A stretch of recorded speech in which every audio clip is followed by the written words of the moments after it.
created in 2025 no new jobs. That's unusual outside of recessions. Question is, how does this stagflationary shock, the price of oil going way up, uh, uh, we know the impact is not going to be good.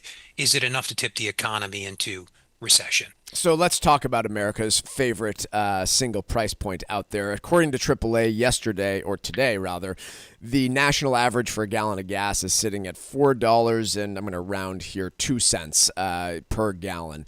Across the West, it's substantially higher. You're pushing $6 a gallon in California, and $5 across many of the other western states. Here in the Northeast, you're a little bit below that average, but you're still seeing many places in Massachusetts, Rhode Island, Connecticut, etc., where prices are topping $4 a gallon. What does that?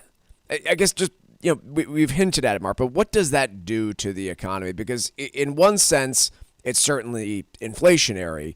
In another, it's almost like a tax increase, right? I mean, if the average family's spending, I think it was like $2,000 a year on gasoline, and you see the price increase by, what's the percentage increase that we're talking about here? Like 25%. That's nothing more than a tax increase given how we consume the fuel. Right. Short-term demand is pretty insensitive to prices, like we talked about earlier. And the right way to think about it, or one way to think about it, is modeling it as a sort of tax increase. People have less money in the short term. In the longer term, they can substitute away from it, but they have less money to spend elsewhere. That's the stag part of stagflation. It slows growth. The other part is deflation. It drives up headline inflation because energy goes right into it, like we talked about. It also drives up inflation expectations, how much people think prices will go up by over the next 1, 3, 5 years, or whatever the horizon is. If there are very few sort of relationships you can take to the bank, one of them is the very close co-movement between inflation expectations and the price of gas. So this creates a bigger problem for the Fed than it usually has. And the Fed's always got a problem. It's always trying to balance the forces of growth against the forces of inflation. This just amplifies that challenge. So the last time we saw gas prices here was August of 2022. One of the big questions that it comes to my mind, right, when we hit this in 2022, there was a government response. A lot of it was at the state and local level, but there was a response. And generally speaking, a lot of states cut their gas tax. The federal government was trying to do what they could to make things more affordable. I think arguably it contributed to higher inflation.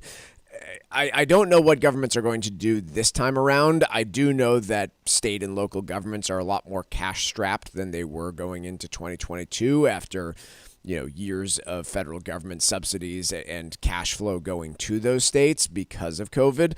And that will be pretty important in terms of determining what happens next. Beyond all that, I keep people ask all the time, like, where are gas prices going to go? I don't know. If you want to theorize higher, you could justify it by saying, look, there's even if the war ends, likely to be a threat to the Strait of Hormuz and a whole bunch of countries trying to refill their SPRs. On the other hand, if this all causes a recession, then demand drops and the strait reopens, maybe gas prices go a lot lower. I don't know where they go over the long term. I don't think anybody truly does. We've got to take a quick break. Wall Street Watch coming up next.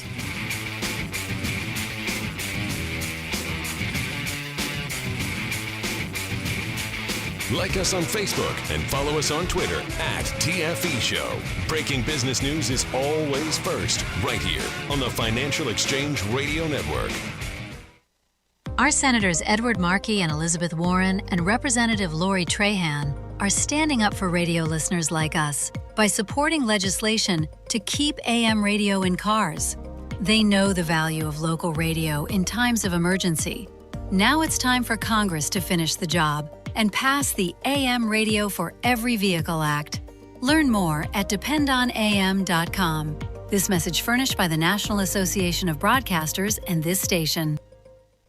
Cardiovascular disease is the #1 killer of women, taking the lives of 1 in 3. That's more than all forms of cancer combined. For too long, heart disease and stroke have taken the lives of the women we love. But we're not giving up, because we have something better, stronger, more powerful. We have each other. When we come together and go red, the more power we have against our greatest health threat.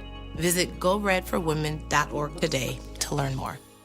Protecting your home at the Life Estate can be problematic if you don't understand the rules. Cushing & Dolan's new guide called Calculating the Consequences of Life Estates can help you learn about how this strategy works and what to consider. Call Cushing & Dolan at 866-848-5699 and get your guide today. Or request it online at LegalExchangeShow.com. The proceeding was paid for and the views expressed are solely those of Cushing & Dolan. Cushing & Dolan and or Armstrong Advisory may contact you offering legal or investment services. Cushing & Dolan and Armstrong Advisory do not endorse each other and are not affiliated. Hi, I'm Michael Valila, Adjutant of the Disabled American Veterans Department of Massachusetts. The DAV of Massachusetts provides thousands of hours of voluntary services at our VA medical centers and soldiers' homes and is the only DAV department in the country to lead a veterans housing initiative for both single veterans and those with families. These programs are critical to serving our veterans in their time of need. You can help our great American heroes by making a donation today. Please visit dav5k.boston. That's dav5k.boston.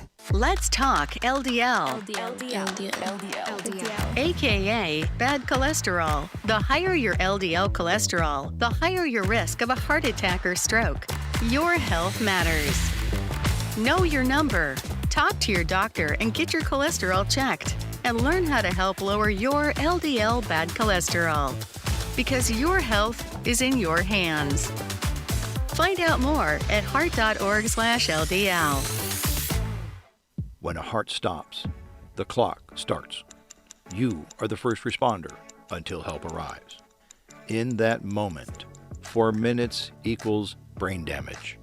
6 minutes equals too late in an emergency. The first responder is you. We need you. Will you be ready? Learn CPR. Visit heart.org/nation. That's heart.org/nation. This is Mike Armstrong and Paul Lane from the Armstrong Advisory Group out with our brand new guide for the month of March about divorce and your financial plan. And certainly while it's not the path that anybody hopes to go down with their marriage, many marriages do result in this, and it results in a full reformatting of their financial scenario. Now, Paul, understanding these different assets that ultimately need to get divided in the event of a divorce gets pretty complicated. So let's start with the basics when you're thinking about retirement assets versus the home versus, say, a checking account. How does one need to be thinking about these different buckets of money when they're talking about the equitable division of assets in a divorce? Yeah, Mike, first you have to divide out those different assets into those buckets you were alluding to before: pre-tax retirement savings, real estate, as well as after-tax investment accounts. And what you have to understand is with the pre-tax retirement savings accounts, there are taxes and potentially penalties associated with those. So those assets are not equal to perhaps some money in a bank account, for example, that is much easier to access and withdraw. Same thing with real estate. Equity might be significant in a property, but there are a lot of carrying costs and expenses associated with that ownership. Yeah, these things are complicated, and unfortunately, what it can lead to if you're not prepared for it is a division of assets that doesn't work out in your favor once you consider the after-tax implications of that division.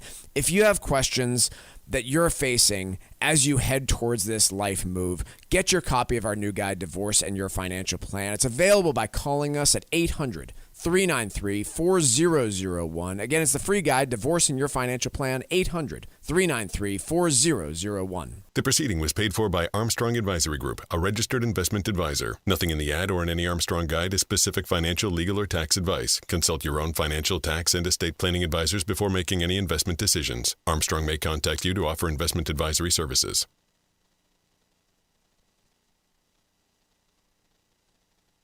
Time now for Wall Street Watch, tracking the stocks, the data, and the headlines driving markets so far today, right here on the Financial Exchange Radio Network. Well, on the final day of March, markets are in rally mode as Wall Street continues to focus on the conflict in Iran, where President Trump reportedly told aides he's willing to end the U.S. military campaign against Iran, even if the Strait of Hormuz remains largely closed. Gasoline has also hit $4 a gallon, the highest mark since 2022. Right now, the Dow is up 1.2% or 553 points.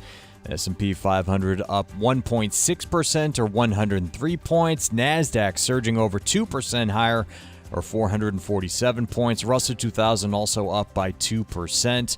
10-year Treasury yield down 2 basis points at 4.317%. And crude oil mostly flat, dipping today, trading at $102 a barrel. Some big news in the food space this morning, where Unilever agreed to combine its food business with McCormick, creating a new entity worth over $65 billion, including debt. The deal marks a major strategy shift for Unilever, allowing it to focus on beauty, personal care, and home products. Both Unilever and McCormick stocks are down by 3% on the news. Meanwhile, Marvell Technology stock rallying 8% after NVIDIA announced it will invest $2 billion in Marvell as part of a strategic partnership. Shares in Apellis Pharmaceuticals rocketing 135% higher after Biogen announced it will acquire the company for $5.6 billion in cash. Biogen down by 4%. Eli Lilly agreed to buy sleep drug maker Centessa Pharmaceuticals in a deal worth up to $7.8 billion. Lilly rising by 3%, while Contessa stock jumping 45%, and shares in shoemaker Allbirds down by 6% after the company entered an agreement with American Exchange Group to sell all of its intellectual property and other assets and liabilities for $39 million.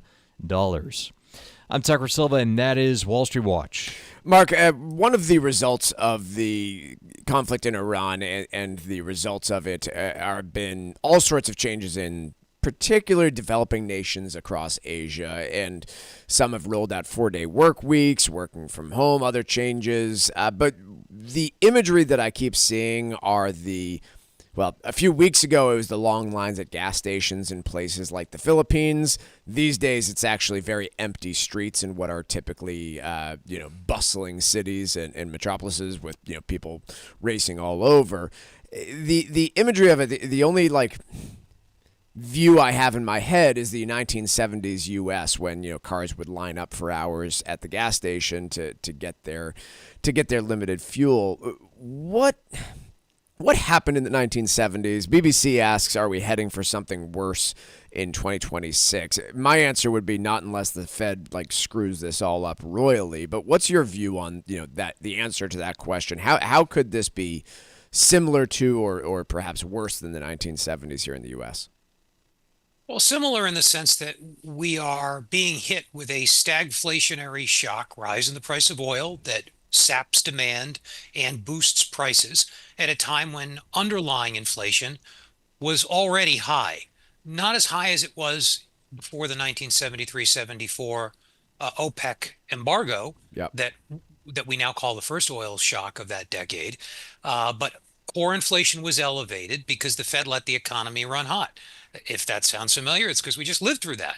Inflation has come down by a lot since 2022, largely because energy prices came down and the job market softened a little bit. So some lucky factors in there.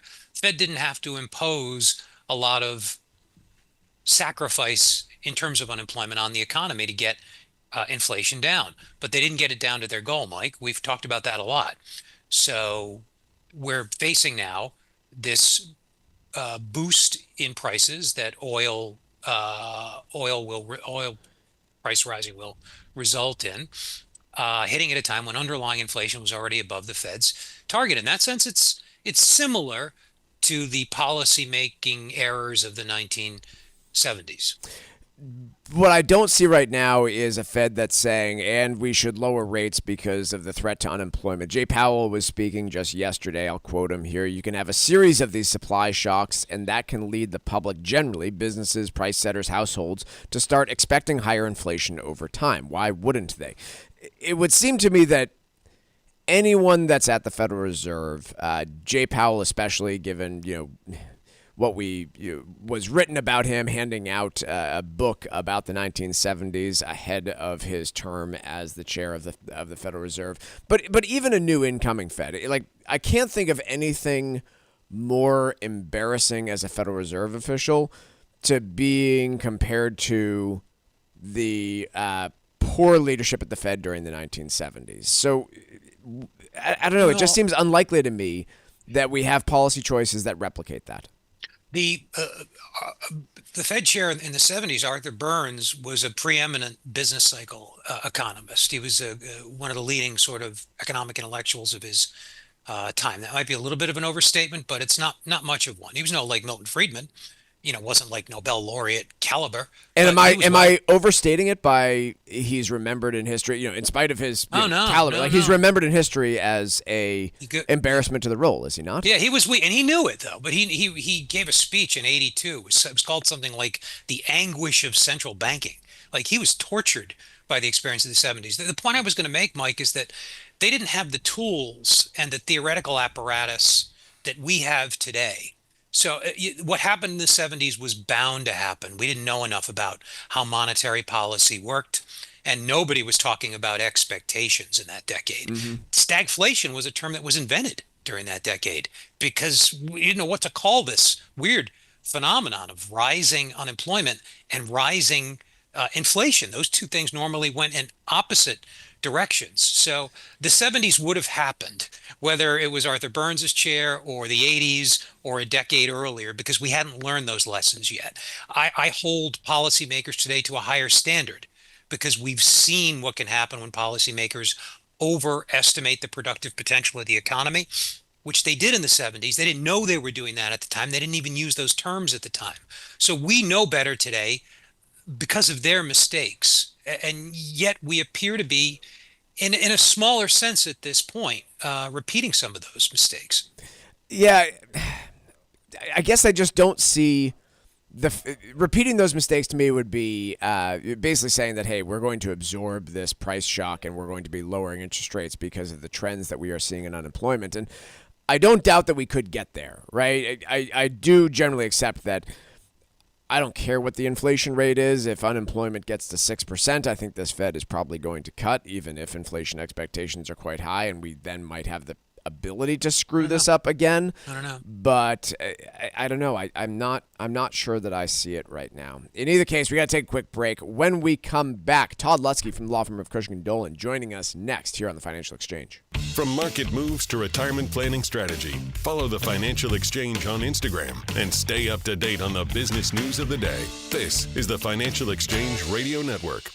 As you navigate life after divorce, planning for your family's future becomes even more important. Hi, this is Mike Armstrong from the Armstrong Advisory Group. From everyday expenses to thinking about how college will be funded, it's important to have a clear plan for how all of your upcoming costs will be handled over time. Divorce also means adjusting to a new financial reality, where one household becomes two and your budget, saving strategy, and long-term goals may need to be reevaluated. Our new guide is called Divorce and Your Financial Plan, and it discusses ways to build a financial strategy that supports your family's next chapter. You can get your free guide today by calling 800-393-4001. That's 800-393-4001, or you can request the guide online at armstrongadvisory.com. The proceeding was paid for by Armstrong Advisory Group, a registered investment advisor. Nothing in the ad or in any Armstrong guide is specific financial, legal, or tax advice. Consult your own financial, tax, and estate planning advisors before making any investment decisions. Armstrong may contact you to offer investment advisory services.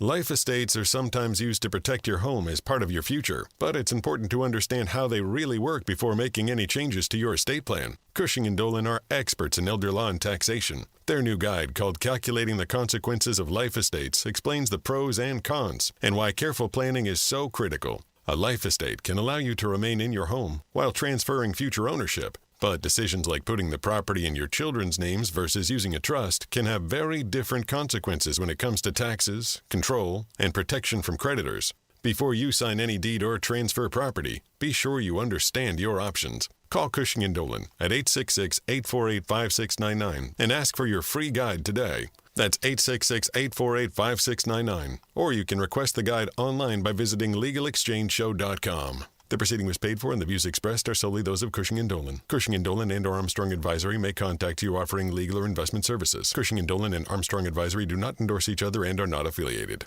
Sometimes we know what's next. Other times, it's impossible to know. Life can change in an instant.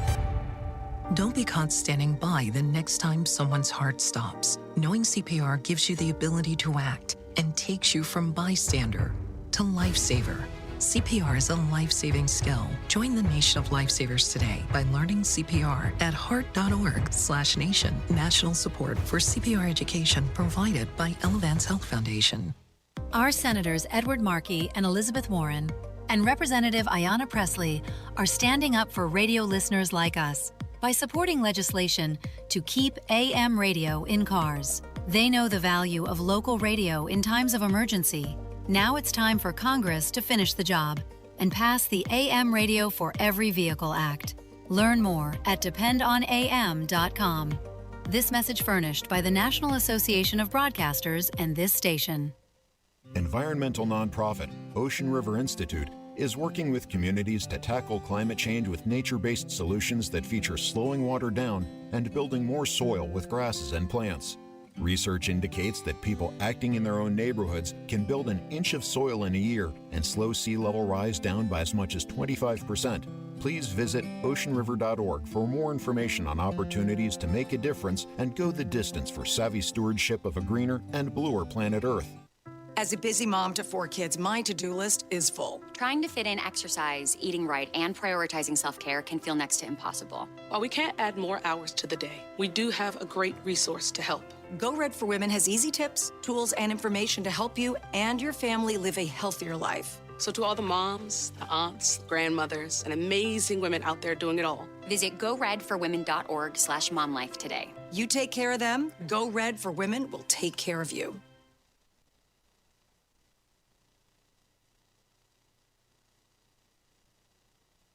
Missed a show?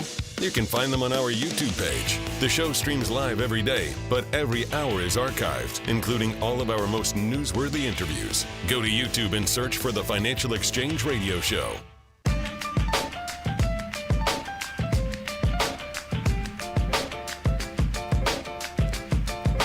Joining us now is Todd Lutzke from the law firm of Cushing and Dolan here. And end of the month, Todd, so thanks for joining us. Appreciate it.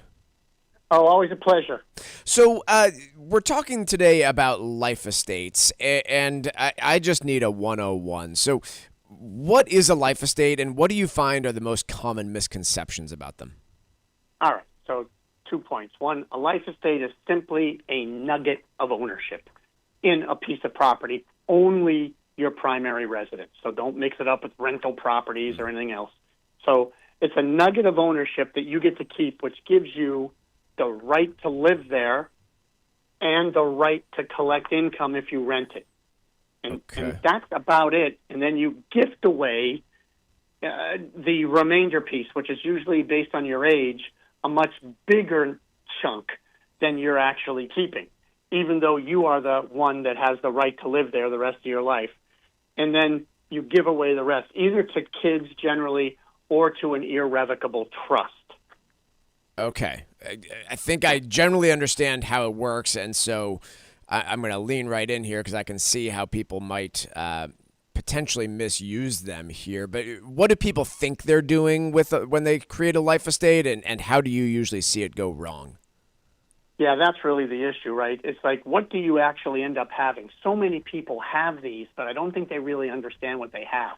Because now, like, what goes wrong is, okay, I'm living there, I'm fine, I'm not renting it, it's my home, nothing to do, and then I want to move. Well, that's the biggest problem, because now if you want to move and you've given the house to your children, guess whose permission you need? Bang. You need 3 kids, 4 kids, however many kids are that are on the deed. That's a problem. And then if I want to sell it and they're nice enough to sell it, you got to go to this IRS table based on your age, and then you have to calculate how much of the proceeds actually go to you and how much go to the children. So if you're like 80 years old, 75 years old, you might only be keeping 20, 25% of the proceeds. Most of the proceeds are going to go to them. And if they don't live there, they have to pay capital gains tax on it because they don't get the capital gains exclusion that you get for owning and using your primary residence. So there's permission, there's adverse tax consequences, and lastly, you don't have all the money you need to buy your new home because they have it. So there can be problems with it. There are benefits, but folks, that's what the guide is all about. Calculating the consequences of a life estate. There are pros, there are cons, they're listed in the guide. And there's also the 3 times that I suggest you do it. Only 3 times. They're in the guide. So learn all the tax issues, all the control issues, and learn what you have. If you have one, get the guide. If you don't have one, call and get it before you get one. And maybe you can figure out what's the right way to go with this or overall planning.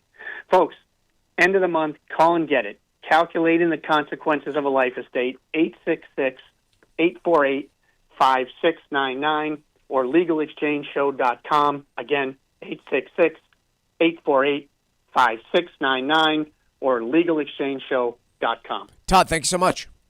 Always a pleasure. The proceeding was paid for and the views expressed are solely those of Cushing & Dolan. Cushing & Dolan and or Armstrong Advisory may contact you offering legal or investment services. Cushing & Armstrong do not endorse each other and are not affiliated. Mark, story that we have not covered in a month plus because of Iran, tariffs. Tariffs are putting businesses in crisis. A bunch of them have sued the federal government. And again, I think it's been about a month since we've covered this, but no real movement, it seems, on the refund process. And in the meantime, large businesses who paid the tariffs are fine. Costco can afford to wait this out and pay the attorneys to file the lawsuits. But smaller businesses, especially those that import a lot of their product, have been struggling and really hoping to see a quick resolution to all of this when it just doesn't seem like it's coming.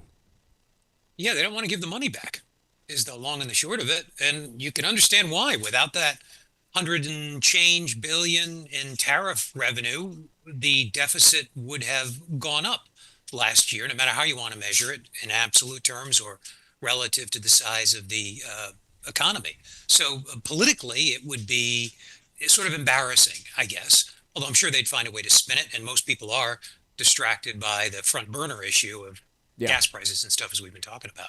Yeah, no doubt. And I think this is where it comes back down to, is for small businesses that had to take out loans to pay these tariffs, they're facing a double whammy here. One, they have these outstanding loans that are usually pretty high interest that they need to keep paying on. Two, they charge their customers a whole lot more money for the products that they sold them. And those customers are coming back and saying, yeah, this pen that I bought, because I'm really interested in unique pens from Italy that I need to buy. I'm not just making that up. This was the story from the Wall Street Journal of a company that took out a $300-something thousand loan in order to pay the tariff on their special pens. Those customers are going to be coming back to you and saying, hey, I paid $40 for this pen. I know that 10 of that went to tariffs. You're getting the money back. I want my money back. And those same businesses have already taken out loans, in some cases laid off employees, and are just struggling to get by. So I don't know. My hope here, the Supreme Court tossed the decision about refunds back to the lower courts, and you would generally hope that for small businesses, at the very least, the government sets up a pretty easy refund process where, hey, you put in some basic information and they verify how much you're owed and get it done relatively quickly. Because the alternative, if you paid $320,000 in tariffs over the course of the year, I suspect that you cannot hire a pretty well qualified tariff litigation attorney for less than $320,000 to go litigate this for you. And so you're kind of stuck between a rock and a hard place if that is the only method to recouping your losses from this. So we will see how that all plays out. On the other end of this, it does mean a whole bunch of cash going back into the system. And perhaps that changes businesses' views on their outlook on hiring and a whole bunch of other things. But it doesn't seem like there's going to be a real rush to the door in terms of cash coming back to those companies. So there's a secondary. Sorry, Mike. Please. There's a secondary market for these claims. Like, people are selling them for like dimes or pennies on the dollar. And there's this little cottage industry that's cropped up, and we'll be hearing about these for probably years, of lawyers that have enterprising, I'll just call them lawyers, who buy these claims, again, really cheap, and then go out and pursue them, just as like they buy the Verizon bill you never paid 15 years ago, and you get a phone call from a collection company. So there are it's a natural pivot for a collection company or somebody like that, maybe a little bit more heft legally, to buy these claims and pursue them possibly for years. You would think that J.G. Wentworth's jumping in this game, right?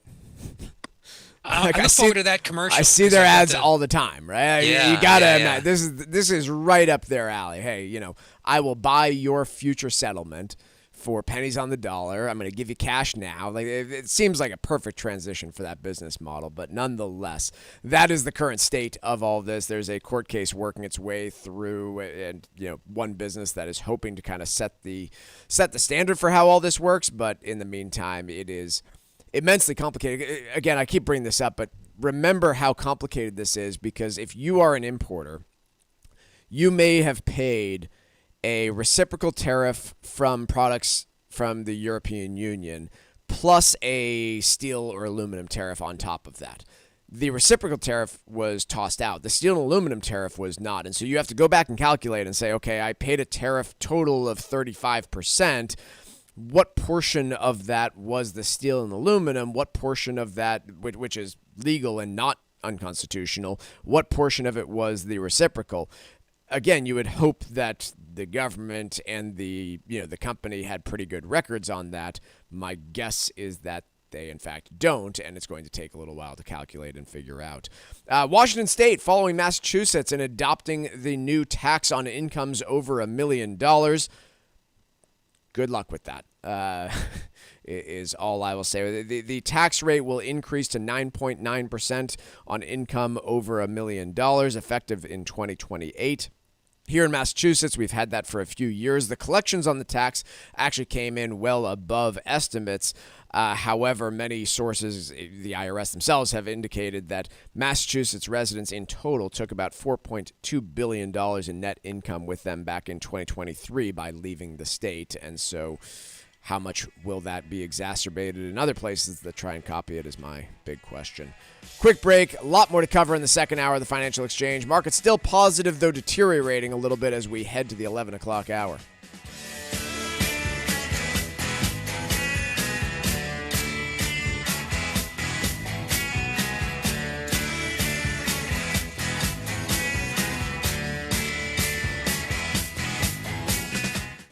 Life estates are sometimes used to protect your home as part of your future, but it's important to understand how they really work before making any changes to your estate plan. Cushing & Dolan are experts in elder law and taxation. Their new guide, called Calculating the Consequences of Life Estates, explains the pros and cons and why careful planning is so critical. A life estate can allow you to remain in your home while transferring future ownership. But decisions like putting the property in your children's names versus using a trust can have very different consequences when it comes to taxes, control, and protection from creditors. Before you sign any deed or transfer property, be sure you understand your options. Call Cushing & Dolan at 866-848-5699 and ask for your free guide today. That's 866-848-5699. Or you can request the guide online by visiting LegalExchangeShow.com. The proceeding was paid for, and the views expressed are solely those of Cushing & Dolan. Cushing & Dolan and or Armstrong Advisory may contact you offering legal or investment services. Cushing & Dolan and Armstrong Advisory do not endorse each other and are not affiliated. Have you saved enough for retirement? This is Mike Armstrong from the Armstrong Advisory Group. The advisors at our firm have 150 years of combined experience in the financial services sector, and they all work together to help you develop a unique financial plan that offers investment management, financial planning, tax strategies, and retirement planning. It's our goal to help you position your assets and give you peace of mind. Having a solid retirement strategy and investment plan becomes more important as you age, so visit us today at armstrongadvisory.com and sign up for a free, no-obligation planning session. Just click the Get Started button at the top right corner of the homepage, and you can select the day and time that works best for you. Go to armstrongadvisory.com and let us develop a plan to help you secure your financial future. Again, that's armstrongadvisory.com. The proceeding was paid for by Armstrong Advisory Group, a registered investment advisor. Nothing in the ad or in any Armstrong guide is specific financial, legal, or tax advice. Consult your own financial, tax, and estate planning advisors before making any investment decisions. Armstrong may contact you to offer investment advisory services. Environmental nonprofit Ocean River Institute is working with communities to tackle climate change with nature-based solutions that feature slowing water down and building more soil with grasses and plants. Research indicates that people acting in their own neighborhoods can build an inch of soil in a year and slow sea level rise down by as much as 25%. Please visit oceanriver.org for more information on opportunities to make a difference and go the distance for savvy stewardship of a greener and bluer planet Earth. Our Senators Edward Markey and Elizabeth Warren and Representative William Keating are standing up for radio listeners like us by supporting legislation to keep AM radio in cars. They know the value of local radio in times of emergency. Now it's time for Congress to finish the job and pass the AM Radio for Every Vehicle Act. Learn more at dependonam.com. This message furnished by the National Association of Broadcasters and this station. This is the Money Matters Radio Network. WBNW 1120 AM and W275CM FM. Concord, Boston. The Money Matters Radio Network. When a heart stops, the clock starts. You are the first responder until help arrives. In that moment, 4 minutes equals brain damage. 6 minutes equals too late in an emergency. The first responder is you. We need you. Will you be ready? Learn CPR. Visit heart.org/nation. That's heart.org/nation.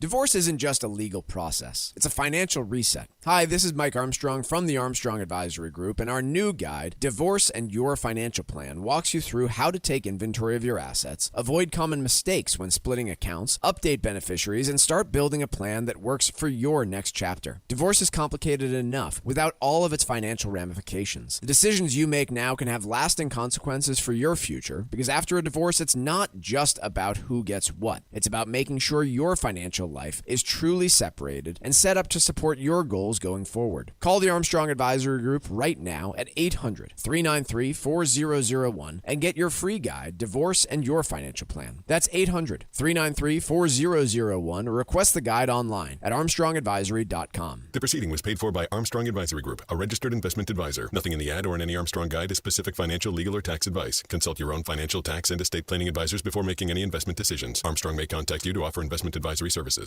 Sometimes we know what's next. Other times, it's impossible to know. Life can change in an instant.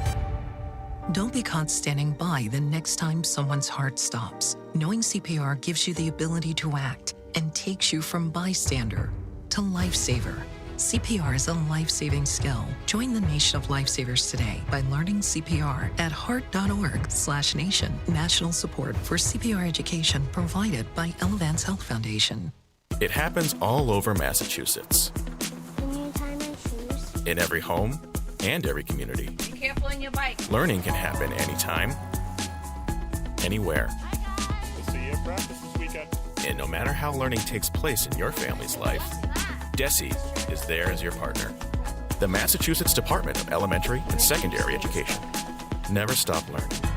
Find out more at mass.gov/back-to-school. Sponsored by the Massachusetts Department for Elementary and Secondary Education. This is Michael Valila, Adjutant of the Disabled American Veterans Department of Massachusetts. We focus on the people returning from service, not their specific illness or injury. Our number one goal is to make sure our veterans have the necessary services they need, be it physical, emotional, or financial, so that their transition can be seamless. You can help our great American heroes as well by making a donation today by visiting dav5k.boston. That's dav5k.boston. This is Tucker Silva of the Financial Exchange Show, and I'm joined today by estate planning attorney Todd Lutzke from the law firm of Cushing & Dolan with your Financial Exchange Quick Tip of the Day. And today, we're talking about the use of life estates and your primary residence. Todd, does the 5-year waiting period for Medicaid eligibility apply to the creation of a life estate? Well, the short answer is yes, it does. But let me explain why it does. So, first of all, when you create a life estate, again, the general way people do it is they tend to put the remainder interest of the property in the hands of children. I don't like it that way, but that's how they do it, when you could have the remainder interest with a trust. But the moment you put the child's name on the deed and you reserve the right to live there is a completed gift for gift tax purposes. No one thinks of that, but now you technically need to file a gift tax return. And it's that creation of the gift, it's that transfer of that remainder interest in the property to the child for less than fair market value that triggers the disqualification period for Medicaid. So that's why you have to wait 5 years after you create this life estate arrangement in order for the house to be protected from the nursing home. It's very hard to avoid the 5-year waiting period, folks. There's really not too many ways around it. Learn how you can avoid probate, eliminate estate taxes, keep your money in your family, and protect your assets from the nursing home. Request this brand new guide from Cushing & Dolan. It's called Calculating the Consequences of a Life Estate. You can get it by calling 866-848-5699.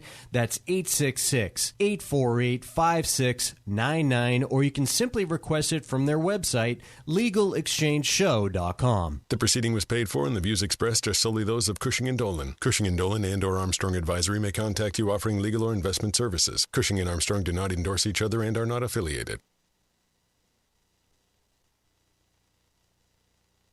The Financial Exchange is produced by Money Matters Radio and is hosted by employees of the Armstrong Advisory Group, a registered investment advisor. All opinions expressed are solely those of the hosts, do not reflect the opinions of Armstrong Advisory or anyone else. Investments can lose money. This program does not offer any specific financial or investment advice. Please consult your own financial, tax, and estate planning advisors before making any investment decisions. Armstrong Advisory and the advertisers heard on this program do not endorse each other or their services. Armstrong and Money Matters Radio do not compensate each other for referrals and are not affiliated. This is the Financial Exchange with Mike Armstrong and Marc Fandetti. Your exclusive look at business and financial news affecting your day, your city, your world. Stay informed and up to date about economic and market trends, plus breaking business news every day. The Financial Exchange is a proud partner of the Disabled American Veterans Department of Massachusetts. Help us support our great American heroes by visiting dav5k.boston and making a donation today. This is the Financial Exchange with Mike Armstrong and Marc Fandetti. Good morning. Welcome back to the Financial Exchange. It's Mike, Marc, and Tucker with you on a Tuesday where markets are in rally mode. We've got the Dow, S&P, and NASDAQ all up by over 1% in early trading after last week the Dow and NASDAQ closed in correction territory. Just a naming convention reminder here. 10% down is considered a correction, 20% down considered a bear market. S&P has not yet gotten into that correction territory, but got pretty close over the course of the last week. We received data on the labor market this morning at 10 a.m. from the Job Openings and Labor Turnover Survey. This measures the state of things in February, so it does not give you any read on the economy since the breakout of the war in Iran, but nonetheless, you had you didn't have much change from January in terms of the state of job openings. There were 6.9 million jobs open in the month of February. The hires decreased to 4.8 million, and total separations didn't change much either. The big story here with this, release of data is that other than during peak COVID times when obviously hiring dropped off pretty substantially, we are around a pace of hiring and quits, where people are voluntarily separating from their employer because they're confident about the labor market. We're at levels that we last saw during the early 2010s post-Great Financial Crisis. And so when people talk to you about how the labor market seems tough right now, it's not terribly tough if you have that job already. You're not at an incredibly high unemployment rate. You are at a very low churn point in the labor market, meaning the opportunities to quit that job, find a new one at a higher salary, or enter the labor market as a recent college grad or high school grad is more difficult today than it was for, I would argue much of the last decade. But nonetheless, that's where we stand here, and that's what I would take away from the JOLTS report. This Friday, we will be getting a full jobs report for the month of March. And it's happening also on a shortened trading week. Equity markets will be closed for the Good Friday holiday on Friday of this week. Anything else catching your eye, Marc, in terms of markets or just economic data that we have coming out this week or today?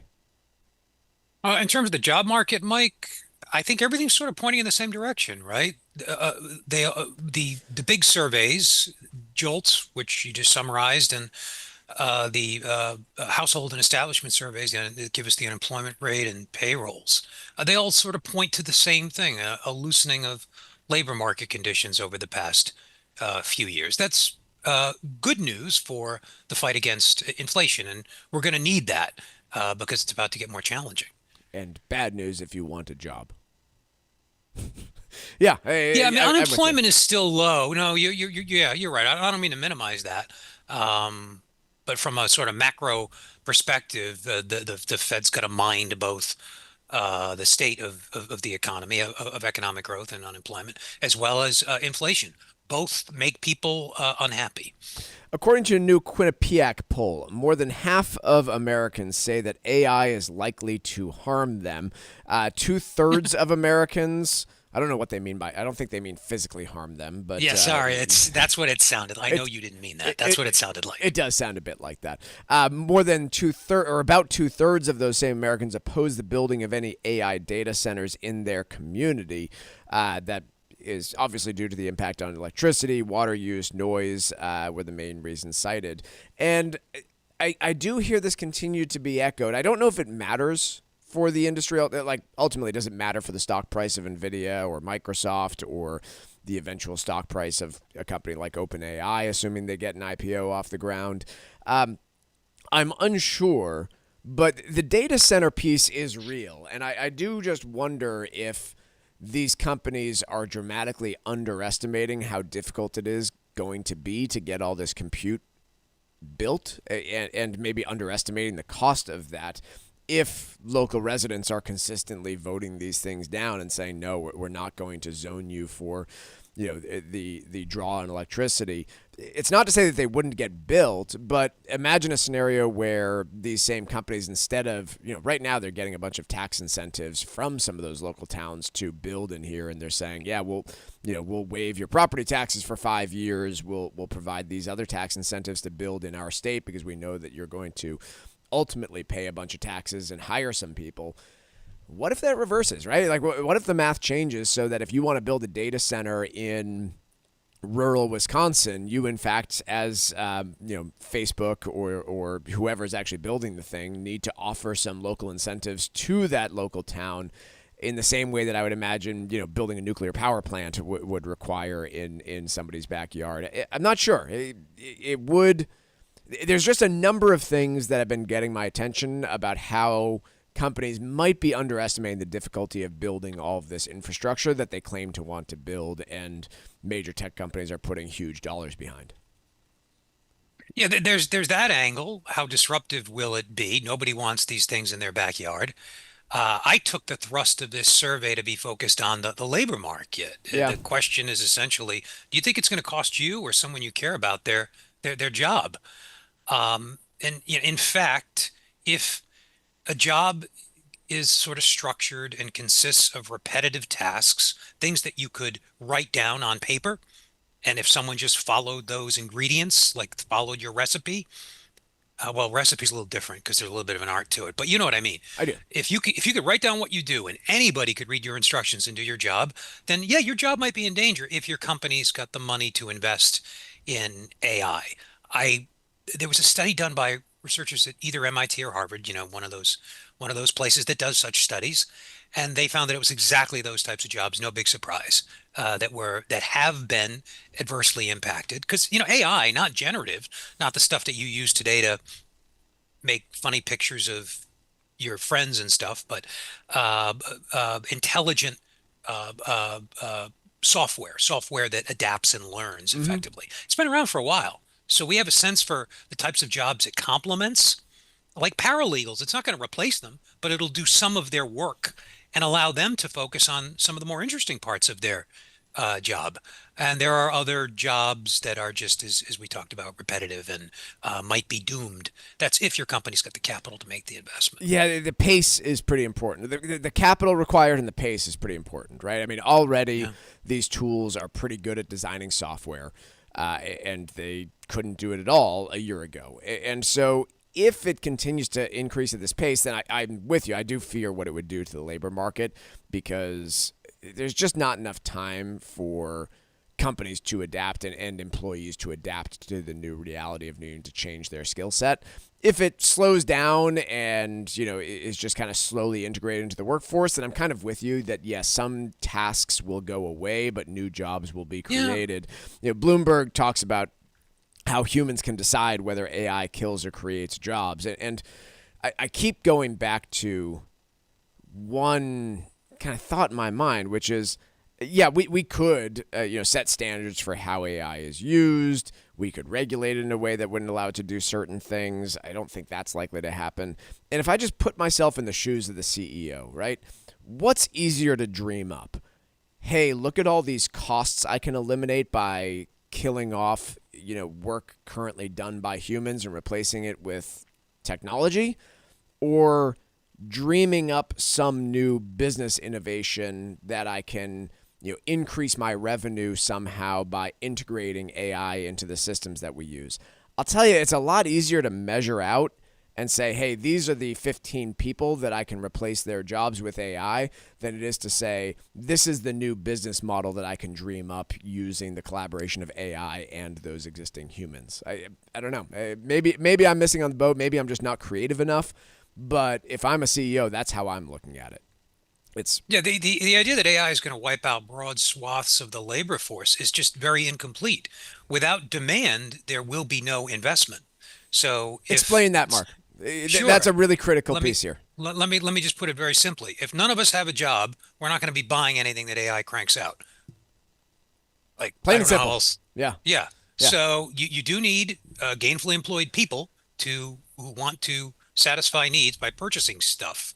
And if AI, if all of the wealth goes to Elon Musk and Jeff Bezos, they are not going to spend enough. Who are they going to be creating products? Support. What exactly will AI be doing?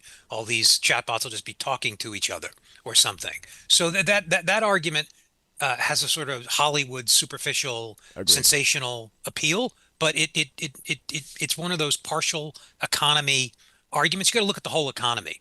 Don't just look at supply. You got to look at demand. Where's that? What is investment? Investment is just future demand. Savings is just future consumption.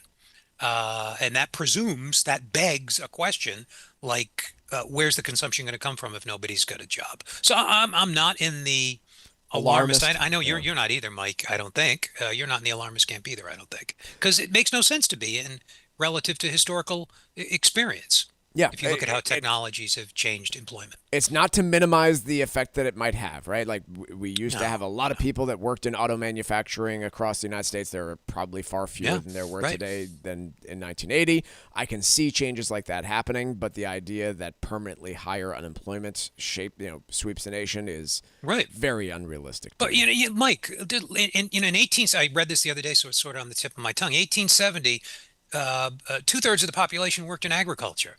1950, and now it's less than 2%, and we produce more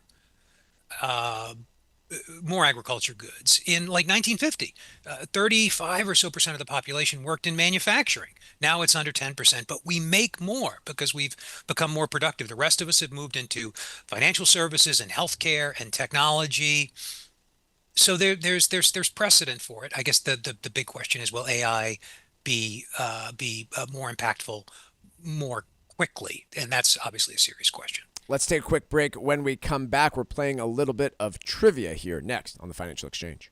Stay connected between shows. Follow the Financial Exchange on Instagram for daily clips on business news from New England and around the country. This is the Financial Exchange.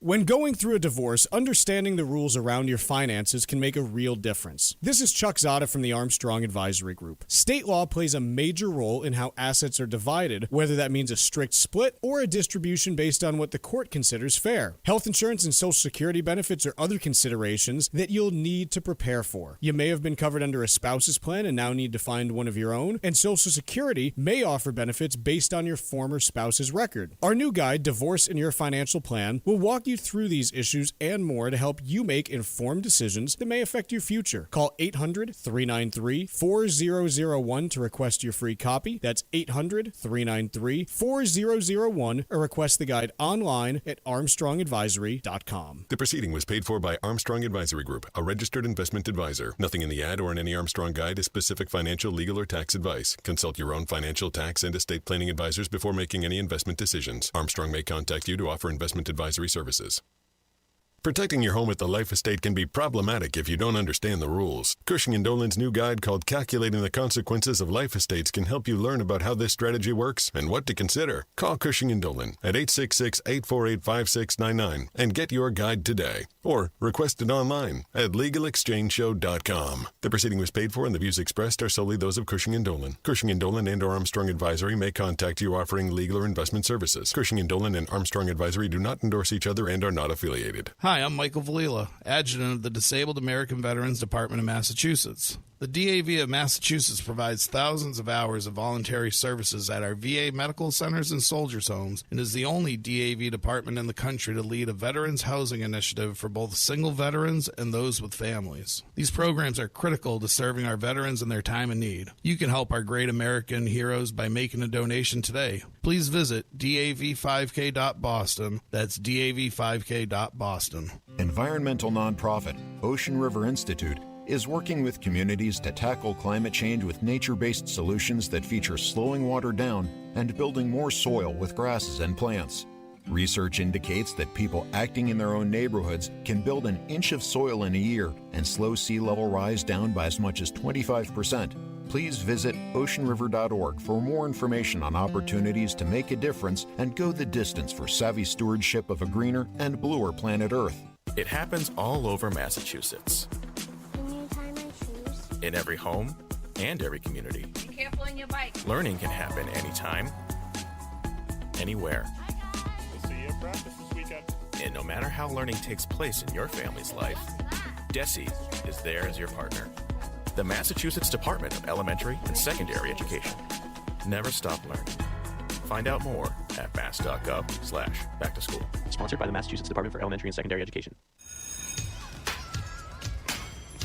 Here at the Massachusetts Department of Elementary and Secondary Education, we are committed to all students not only attending, but succeeding at school.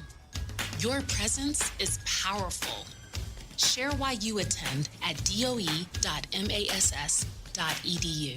Sponsored by the Massachusetts Department of Elementary and Secondary Education.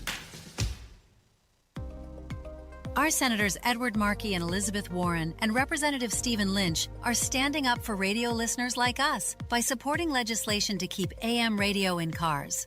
They know the value of local radio in times of emergency. Now it's time for Congress to finish the job and pass the AM Radio for Every Vehicle Act.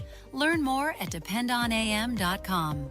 This message furnished by the National Association of Broadcasters and this station.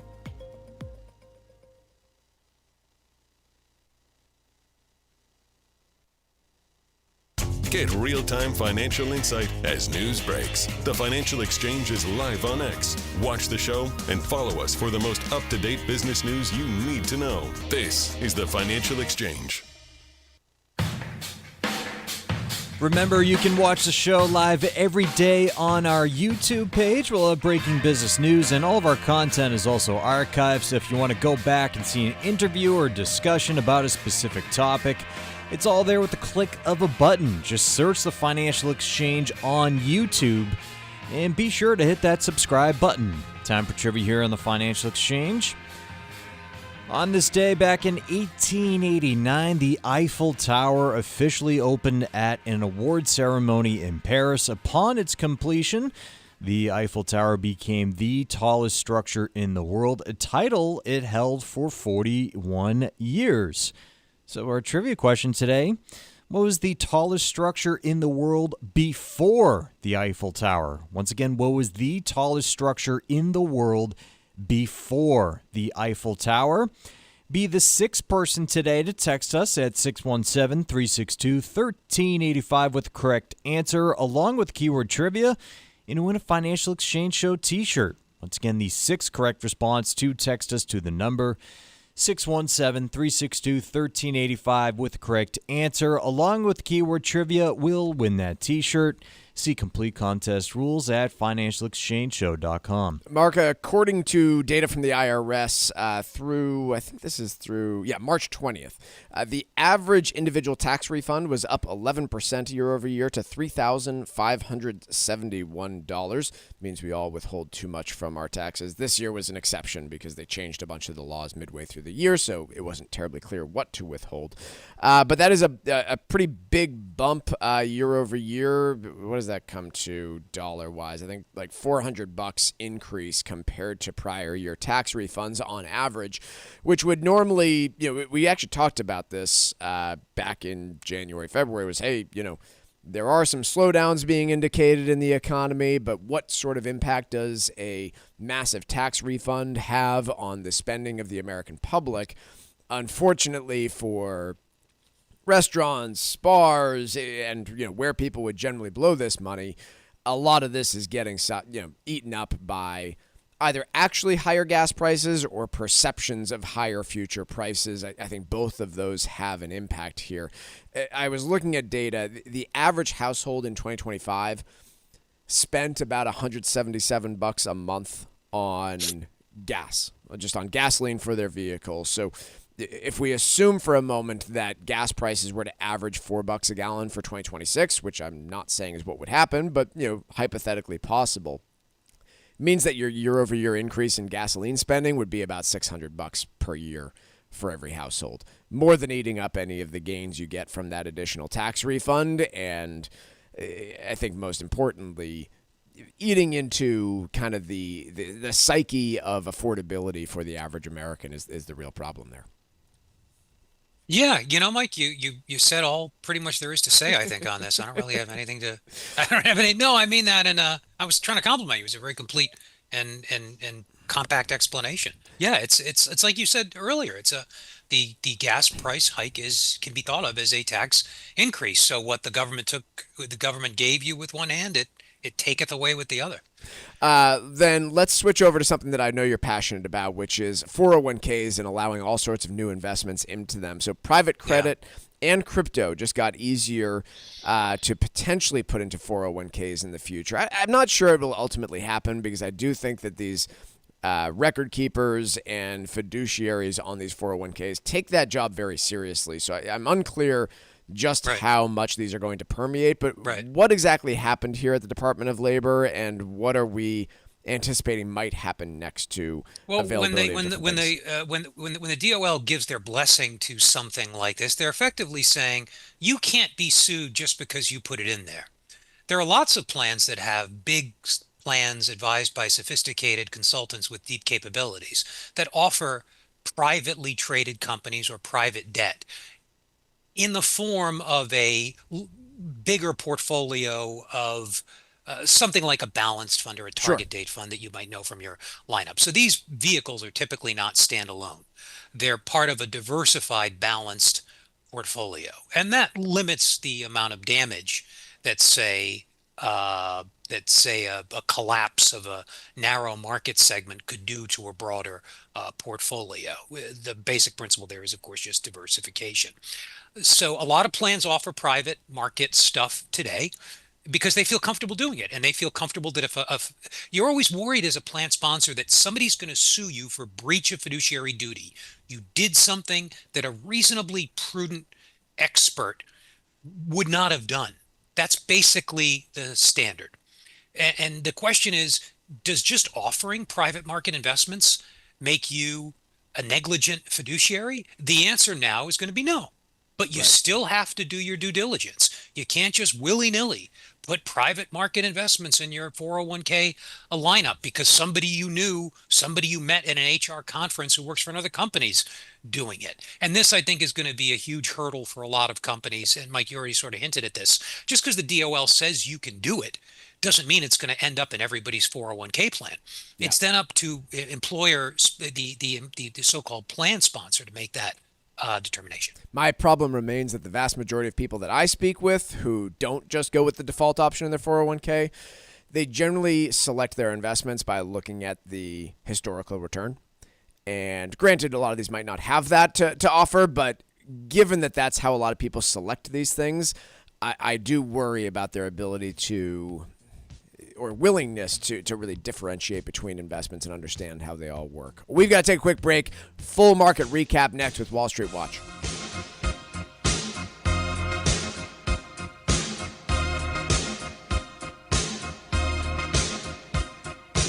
Bringing the latest financial news straight to your radio every day. It's the Financial Exchange on the Financial Exchange Radio Network. Our Senators Edward Markey and Elizabeth Warren and Representative Lori Trahan are standing up for radio listeners like us by supporting legislation to keep AM radio in cars. They know the value of local radio in times of emergency. Now it's time for Congress to finish the job and pass the AM Radio for Every Vehicle Act. Learn more at dependonam.com. This message furnished by the National Association of Broadcasters and this station.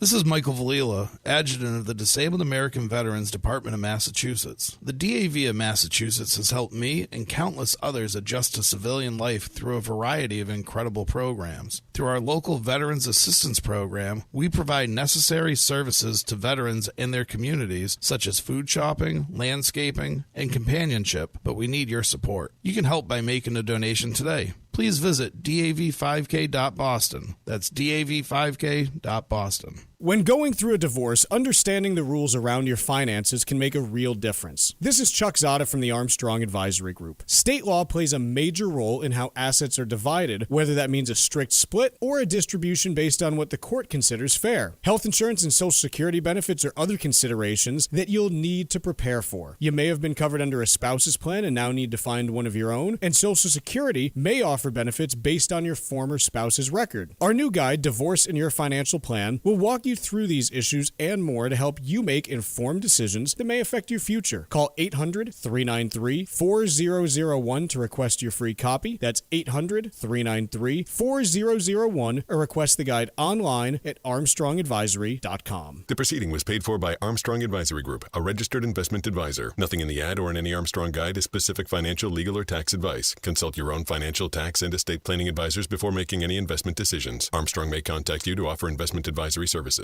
Life estates are sometimes used to protect your home as part of your future, but it's important to understand how they really work before making any changes to your estate plan. Cushing & Dolan are experts in elder law and taxation. Their new guide, called Calculating the Consequences of Life Estates, explains the pros and cons and why careful planning is so critical. A life estate can allow you to remain in your home while transferring future ownership. But decisions like putting the property in your children's names versus using a trust can have very different consequences when it comes to taxes, control, and protection from creditors.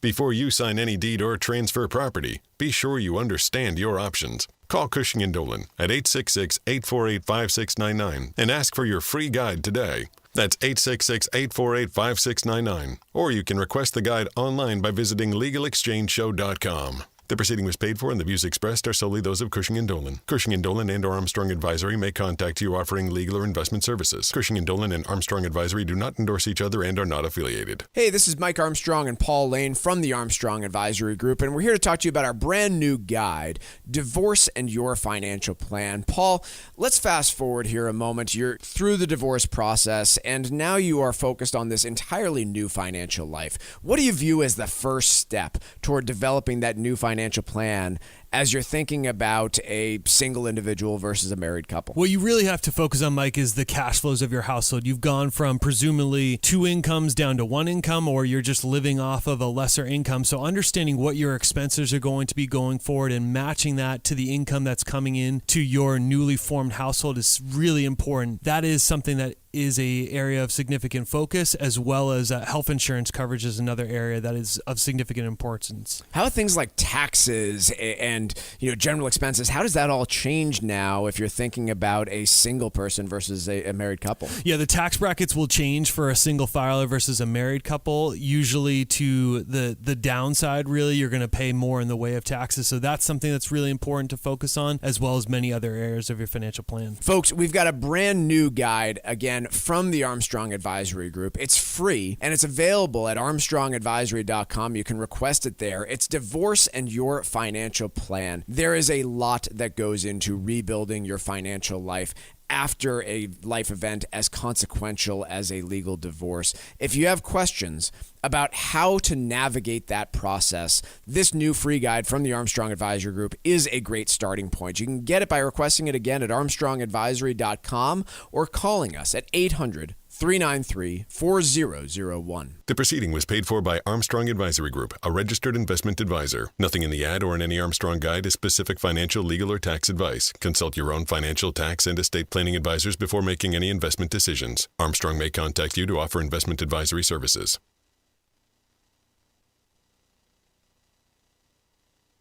Time now for Wall Street Watch, tracking the stocks, the data, and the headlines driving markets so far today, right here on the Financial Exchange Radio Network. Well, markets are in rally mode as Wall Street continues to focus on the conflict in Iran, where President Trump reportedly told aides he's willing to end the U.S. military campaign against Iran, even if the Strait of Hormuz remains largely closed. Gasoline also hit $4 a gallon, the highest mark since 2022. Right now, the Dow is up about 1%, or 439 points higher. S&P 500 up 1 1/3%, or 84 points higher. NASDAQ up 1.8%. Russell 2000 up nearly 2% higher. 10-year Treasury yield down 1 basis point at 4.328%, and oil up 1% higher today, trading right around $103 a barrel. Big news in the food space this morning, where Unilever agreed to combine its food business, with McCormick, creating a new entity worth over $65 billion, including debt. The deal marks a major strategy shift for Unilever, allowing it to focus on beauty, personal care, and home products. Unilever now down over 6%, while McCormick is pulling back over 4%. Meanwhile, Marvell Technology stock rallying nearly 8% after NVIDIA announced it will invest $2 billion in Marvell as part of a strategic partnership. Shares in Apellis Pharmaceuticals rocketing 135% higher after Biogen announced it will acquire the company for $5.6 billion in cash. Biogen down by 5%. And athletic retailer Nike will report earnings after today's closing bell. I'm Tucker Silva, and that is Wall Street Watch. In the previous segment, we asked you the trivia question: what was the tallest structure in the world before the Eiffel Tower? That would be the Washington Monument. Steve from Westbrook, Maine is our winner today, taking home a Financial Exchange Show t-shirt. Congrats to Steve. And we play trivia every day here on the Financial Exchange. See complete contest rules at financialexchangeshow.com. Brand new guide from the Armstrong Advisory Group for the month of March is out right now, and it's the last day of March, so I want to tell you about it because it will not be available on the website tomorrow. It's all about divorce and your financial strategy and financial plan, and while taboo and difficult to talk about, it is important to really think through the financial consequences of a divorce should a marriage be heading that direction, or if you are post-divorce, figuring out how you rebuild your financial life after the fact. It is pretty plainly obvious, but your expenses do not get cut in half if you are single compared to a married couple. They might decrease slightly here and there, but generally speaking, they are not going to get cut in half. And so thinking through that budgeting strategy, thinking through the value of different assets is incredibly important. An example that I'll give somebody, right? You've got a married couple, and one is a high-income earner making $250,000 a year. The other is a teacher earning $80,000 a year. The value of, say, a 401k, a pre-tax 401k to the person making $250,000 is a lot less than the person making $80,000. The reason is because of taxes. And if you are able to understand the minutia of all this, you can, again, effectively divide assets in a more efficient way that actually benefits you more and lets you hold on to the things that are important to you. So the value we place on different things becomes really important. in figuring out the divisions and the breakup of assets. If you have questions about this guide and you want to learn more, it's free. It's our March guide on divorce and your financial plan. We all know a family member that's either going through one or has recently done so. And get a free copy of the guide to better prepare yourself. The number is 800-393-4001. Again, it's our March guide, only available today. ArmstrongAdvisory.com or 800-393-4001. The proceeding was paid for by Armstrong Advisory Group, a registered investment advisor. Nothing in the ad or in any Armstrong guide is specific financial, legal, or tax advice. Consult your own financial, tax, and estate planning advisors before making any investment decisions. Armstrong may contact you to offer investment advisory services. Marc, we've got this piece on U.S. government bonds in particular from Bloomberg. And to summarize things about the bond market for a moment, because I feel as though the average investor understands equity markets fairly well, and I think there's a big lack of understanding about the bond market, in part because it is far larger in terms of issuance and the number of different things that are out there. But generally speaking, U.S. government bonds seen as a safe haven. When things are getting really ugly in terms of economic times, historically, investors have piled into them and waited out whatever sort of event it was. This was especially prominent, for example, during the Great Financial Crisis, but other moments in time too. The problem is when an economy is faced with kind of dueling concerns, inflation and growth, that investors don't really seem certain about what to do, and you're seeing a little bit of that over the course of the last few weeks. What are we seeing, and is it clear that one party is right or wrong about bonds right now? In terms of what has caused yields to rise, like what is the fear that's driving the sell-off in bond prices? Yeah. Do you think that's the key question? I think so. Well, you can, yeah, and I'm asking that kind of rhetorically. I don't know myself. The fact is, nobody knows, right? Like any other market, single explanations are usually incomplete. But look, what we do know, Mike, is that interest rates, bond yields, the payment you get twice a year if you own a bond, a longer-term government bond, or monthly if you own a bond mutual fund. Those yields have been going up because prices have been going down, and that's how the mechanics of bonds works. Why are prices going down? Well, it could be that people are worried about the inflationary impact of the spike in oil prices. If inflation goes up, the value of the interest payments you get in terms of what they will buy will go down. Said differently, a dollar will go less far if inflation goes up by more than expected. And so bond prices have to compensate for that by going down. That's just mechanics. It sounds complicated, but once you sort of think it through, it makes a lot of sense. So one explanation for the rise in yields is worries about inflation. However, we know that real or after inflation yields rising is responsible for most of the increase in bond yields over the past few weeks. How do you explain that? Well, there's a story in the Financial Times today about foreign entities, banks, and governments selling U.S. Treasuries for various reasons of late. So that could be pushing up rates. It could also be worries about increased deficit spending, Mike. That's a little bit of a stretch, and that's the one people always pull off the shelf when they can't think of anything, myself included. So we don't really know. So during times of market downturns, like we've been seeing, right? We just talked about how Dow and NASDAQ were in correction territory last week. They might be out of it now. But what have been the safe havens this time around? Because it seems to me bonds haven't been. Gold hasn't been. I suppose energy stocks probably have. But what have been the safe havens from this market event this time around? Yeah, we were talking about that earlier today internally, right? We were looking at major asset classes. We looked at gold. We looked at the U.S. dollar, which has gone up relative to foreign currencies. People don't think of the dollars in their pocket as like assets, but they are. They trade on exchanges. In fact, currency markets dwarf all other markets in terms of daily volume of trading. So foreigners have flocked to the U.S. dollar, just not in the form of U.S. treasuries. Other than that, Mike, like you suggested, the traditional safe havens, maybe gold has safe haven characteristics. Maybe it's an inflation hedge. Maybe it's a hedge against very bad leadership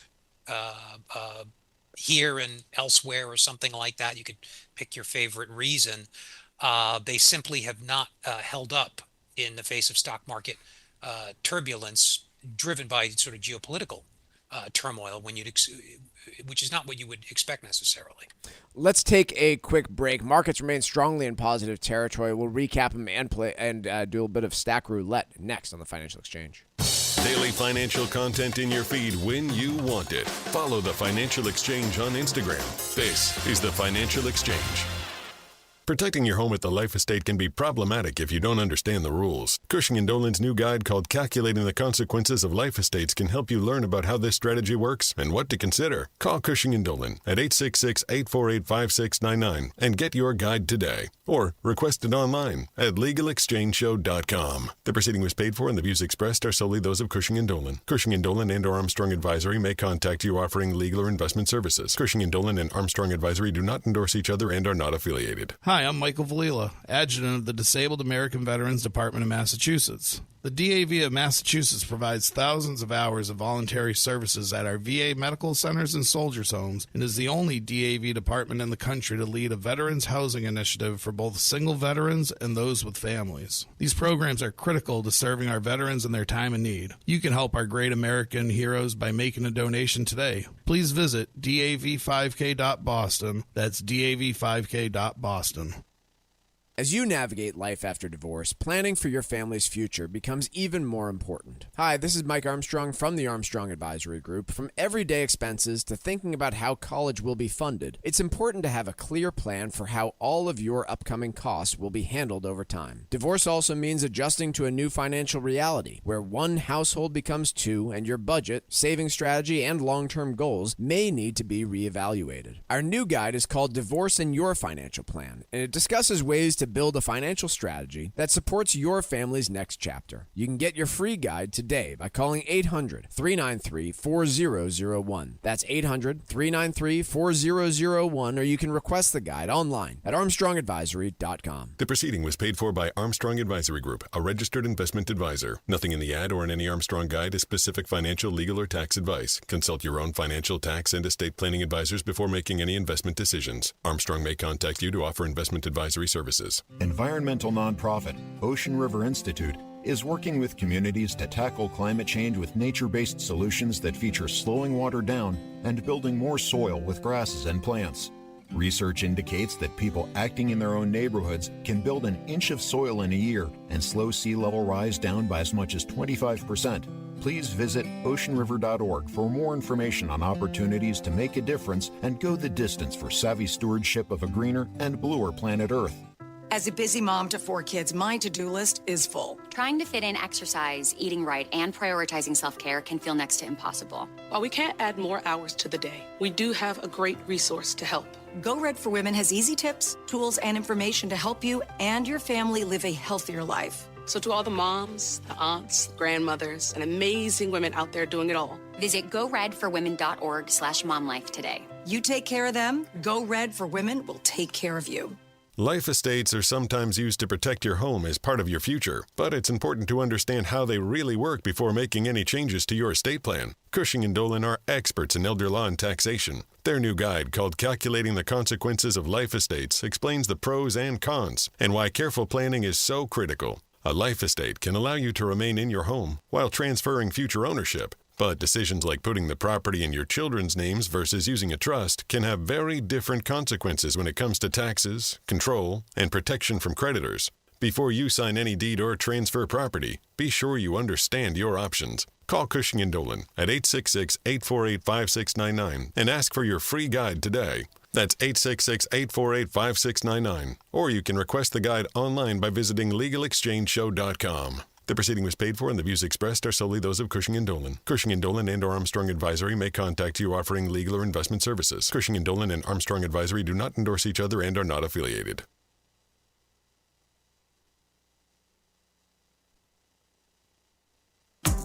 The Financial Exchange is live on SiriusXM's Business Radio Channel 132, weekdays from 11 to noon. Get the latest business and financial news from across the country and around the world, and keep up to date on how it might affect your wallet. That's The Financial Exchange, weekdays from 11 to noon on SiriusXM's Business Radio Channel 132. This is the Financial Exchange Radio Network.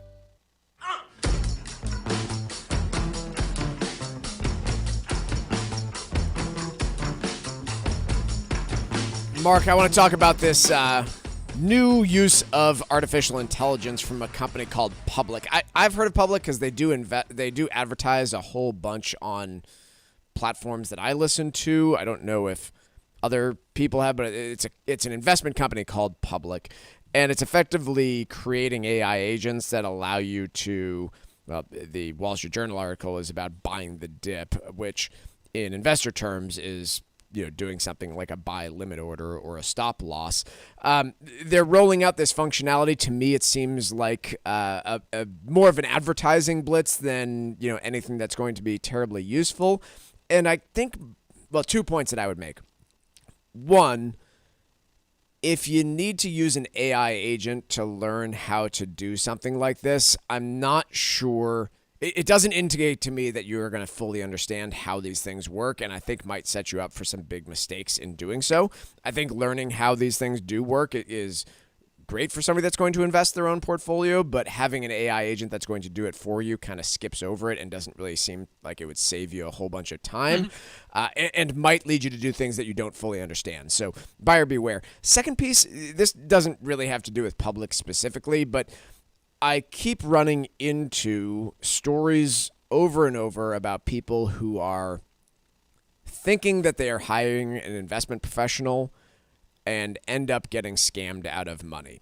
And for anybody that works in the industry, they already know this, but for the general public, if you are thinking about finding a new investment platform or hiring an individual to manage your portfolio or invest in crypto for you, there are basically two places that person is required to register by U.S. law. It's either at FINRA or the SEC, and sometimes both. And they've got really nice public-facing websites where I can look up a person or a firm, look up their zip code, and find them and look up, are they actually licensed to do what they're saying they're doing? Are they licensed to do it in the state that I live in?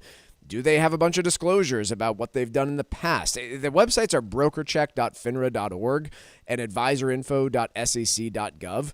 If you just Google either of those, you will find them. But pretty critical first step to take before you consider hiring somebody. Instead of just taking their word or looking at their fancy website, especially in the days of AI, any of those things are really easy to fake.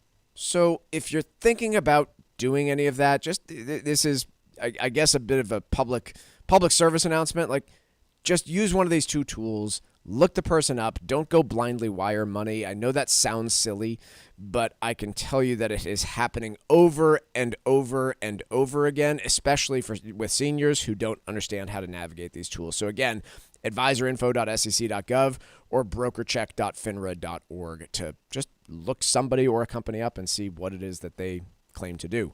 Mark, what do you have for us for Stack Roulette?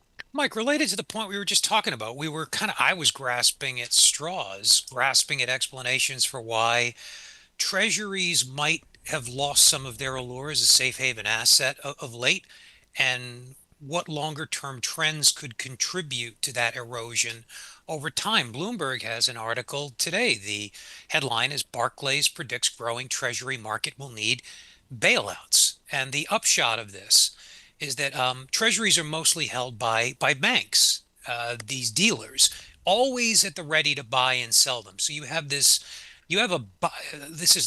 shouldn't use this phrase, but I will. You have like a buyer of last resort for treasuries in the form of banks. But the problem is that the treasury market has grown at about 10% a year since 2009, whereas bank capital, the dry powder, if you will, that they have available to hold these treasuries and serve as that facilitator, has grown by about 4% a year. And to be clear, the 10% a year is just because our government is spending money that it doesn't have. Oh, it's recklessness for them. I mean, there are a couple of recessions in there. Just wanted to. We were talking about the technicalities there, but we have to talk about No, you're right. Deficits are the reason here. Yeah. So government, when it spends money, it can tax and spend, or it can borrow and spend, which is just future taxes. So the point they make in this article, and this ties into what we were talking about earlier, is that banks may not be able to fill that role. So the government itself is going to have to step in and buy and effectively act as buyer of last resort. Maybe that means the Fed. Maybe that means some new arrangement that impacts liquidity in the Treasury market. That's another reason why the character, the safe haven character that we take for granted for Treasuries is not somebody's birthright. You have to sort of earn that, to your point, with good, responsible fiscal policy, and we have not done that. You're right. I know that this next piece is a bit like telling people to be financially responsible when they go to Disney World, but according to CNBC and Edmunds, nearly 1 in 3 car buyers are underwater on trade-ins, meaning they go to trade in their car, they owe more than the vehicle is worth. In my mind, there are only really 2 scenarios where this is justifiable from a personal finance perspective. One is the car just gets totaled completely out of your control, and what other choice do I have? I'm underwater on the thing because I didn't put any money down. I drove it off the lot. It got totaled, or I drove it for a year. It got totaled, and it's worth less. The second would be your life changes in such a dramatic way that the vehicle you currently own doesn't really fit that lifestyle. So I bought a Honda Civic, and I had quadruplets. That's obviously not going to work. Why would you need a new car? I'm guessing that when 1 in 3 Americans are doing this, meaning 1 in 3 car buyers are underwater on their vehicles, that they don't fall into one of those 2 categories, or at least the majority of them don't fall into one of those 2 categories. So I think this is one area where I'm willing to just blindly say that I think this is bad personal finance if you are in that 1 of 3 people that is forced to trade in a vehicle that's underwater and roll that loan into a new underwater vehicle. Why we allow this, like we don't allow you to do this in the mortgage market, for example. We do allow it in the car market, I'm guessing for some obvious reasons. And to be fair, it's a lot smaller dollar amount than we do in the mortgage market. But this is just generally bad financial decision making. I know cars are expensive. I know that circumstances dictate what you have to do. But the average negative equity, by the way, reached $7,200 in the fourth quarter of 2025. The only reason I'm not, alarmist about this, actually there's 2 reasons. One, the market for auto loans is not so large that it's likely to cause a financial crisis in and of itself. The part that surprised me a lot was all we've done here is return back to what we were dealing with pre-COVID. In 2019, the average share of trade-ins with negative equity was actually higher than it is now. It was 33.6% according to J.D. Power back in 2019. Now we're at about 30.5%. So it's not that our decision-making around car purchases is newly bad. It's always been bad, and we had some reprieve over the last 5 years when there was a lot of stimulus to be thrown out there. We've got to go. That's all the time we have on the financial exchange. The Dow, S&P, and NASDAQ all strongly in rally territory.